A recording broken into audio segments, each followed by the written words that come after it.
আসসালামু আলাইকুম বন্ধুরা, কেমন আছে সবাই? তো রমজান মাস চলে গেল আর খাওয়া দাওয়াও কিন্তু শুরু হয়ে গেল। তো সকালবেলা উঠেই চিন্তা করতে হয় কি রান্না করব। তো সকালবেলা উঠেই কিন্তু খেতে চলে গিয়েছিলাম আর ক্ষেত থেকে একদম টাটকা লাল শাক উঠিয়ে নিয়ে আসছি।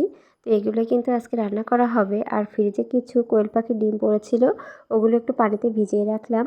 আর এদিকে আমি শাকটাকে কিন্তু কেটে নিয়েছি। আর কোয়েল পাখির ডিমগুলোকে একটু পরিষ্কার করে নিতে হবে। তো পরিষ্কার করতে যেয়ে একটা ডিম ফেটে গেল। এর খোসাটা আসলে অনেক পাতলা থাকে। তো এখানে আমি ডিমগুলোকে সিদ্ধ করতে দিয়েছি। অল্প কিছুই ডিম ছিল, এগুলো খাওয়া হচ্ছে না। তো আজকে ভাবলাম যে সকালে রান্না করে ফেলি। তো এদিকে কিন্তু আমি শাকগুলোকেও ধুয়ে পরিষ্কার করে নিয়েছি। আর এদিকে অন্যান্য উপকরণগুলোও কিন্তু কেটে ধুয়ে পরিষ্কার করে নিয়েছি সব। আমি এখানে ডিম রান্না করার জন্য আলুগুলোকে সুন্দরভাবে ছোটো ছোটো করে কেটে নিয়েছি।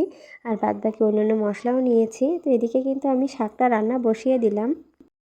তো এখানে কিন্তু আমি আজকে বেশি করে কাঁচামরিচ দিয়েছি, রসুন আর পেঁয়াজ দিয়ে শাকটাকে খুব ভালো মতো কষিয়ে এটাকে রান্না বসিয়ে দিয়ে আমি অন্যান্য উপকরণগুলো জোগাড় করে নেব। তো আমি এখানে ডিমের জন্য কিন্তু মশলাটা তৈরি করে নিলাম। অল্প কিছু মশলা দিয়ে ডিমটা রান্না করা হবে। আর এদিকে কিন্তু আমার শাকটা প্রায় রান্না হয়ে আসছে, একটু ভাজা ভাজা করব।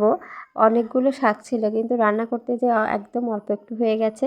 তো এটাকে কিন্তু আজকে আলু দিয়েই রান্না করেছি, আলু দিয়ে শাক ভাজা। এটা গরম ভাতের সাথে কিন্তু খেতে খুবই অসাধারণ লাগে।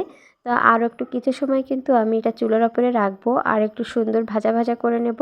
তো এখানে কিন্তু আমার লাল শাকটা রান্না করা শেষ। খুব সুন্দর একটা একদম লাল রঙের কালার আসছে। তো লাল শাকটা কিন্তু খেতে খুবই অসাধারণ লাগে। এর সঙ্গে কাঁচামরিচ দিয়ে খেতে হবে, আরও বেশি ভালো লাগবে। তো আমি এখানে ডিমগুলোকে ভেজে নিচ্ছি। তো ডিমগুলো ভাজতে যেয়ে আবার অনেকটা ভেঙে গেল। তো যাই হোক, ডিমগুলোকেও কিন্তু আমি একটু হালকা লাল লাল করে ভেজে নিয়েছি। আর এদিকে আমি ডিমের মশলাটাকেও খুব ভালোভাবে কষিয়ে নেব। তো অল্প কিছু মশলা দিয়েই কিন্তু আজকে রান্না করছি। এখানে পেঁয়াজ, অল্প একটু রসুন আর কাঁচামরিচ, লবণ হলুদ দিয়ে ভালোভাবে কষিয়ে নিচ্ছি। তো এখন আলুটাকেও দিয়ে দিলাম, মশলাটার সাথে আলুটাকেও খুব সুন্দরভাবে কষিয়ে নিচ্ছি। তো আজকে কিন্তু আলুগুলো দিয়ে ডিমটাকে রান্না করে নেব, ডিমগুলোও খাওয়া হয়ে যাবে।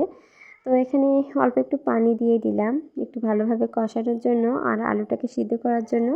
এখানে ভালোভাবে পানি দিয়ে আর একটু নেড়ে চেড়ে দিয়ে ঢাকনা দিয়ে ঢেকে রাখবো কিছুক্ষণের জন্য। আলু দিয়ে ডিমের তরকারি কিন্তু খেতে খুবই ভালো লাগে। তো যাই হোক, আমি এখানে ঢাকনাটা দিয়ে দিয়েছিলাম। তো কিছুক্ষণ পরে ঢাকনাটা উঠিয়ে এখন এই অবস্থা, অল্প অল্প ঝোল আছে। তো আমি আরেকটু নেড়ে চেড়ে নিয়ে এখানে কিন্তু ভেজে রাখা ডিমগুলোকে দিয়ে দিলাম। যদিও আজকে আলুর পরিমাণটা বেশি, ডিমের পরিমাণ একটু অল্প অল্প লাগছে, তারপরেও কিছু করার নেই, ডিম ওই কয়টাই ছিল ফ্রিজে। তো যাই হোক, আমি ভালোভাবে কিন্তু রান্না করে নিচ্ছি, আলুটাও কিন্তু খুব ভালোভাবে সিদ্ধ হয়ে আসছে। তো আমি আর অল্প কিছুক্ষণ এটাকে রান্না করে নিয়ে নামিয়ে ফেলবো। তো আমি কিন্তু আজকে তরকারিতে একটু অল্প অল্প ঝোল রাখবো।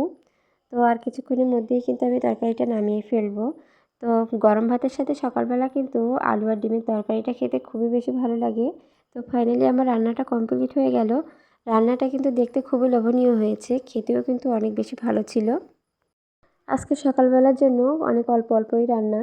তো রান্না বান্না কমপ্লিট হয়ে গেল, এখন খাওয়া দাওয়ার পালা। তো আজকে সকালের নাস্তায় আছে গরম গরম ভাত, লাল শাক, আলু আর ডিমের তরকারি, সাথে কিন্তু আলু ভর্তাও ছিল, যেটা আপনাদের সাথে শেয়ার করা হয়নি। তো যাই হোক, সবাই ভালো থাকবেন, সুস্থ থাকবেন। আপনাদের সাথে দেখা হচ্ছে পরবর্তী কোনো ভিডিওতে। সে পর্যন্ত ভালো থাকবেন সবাই। আল্লাহ হাফেজ সবাইকে।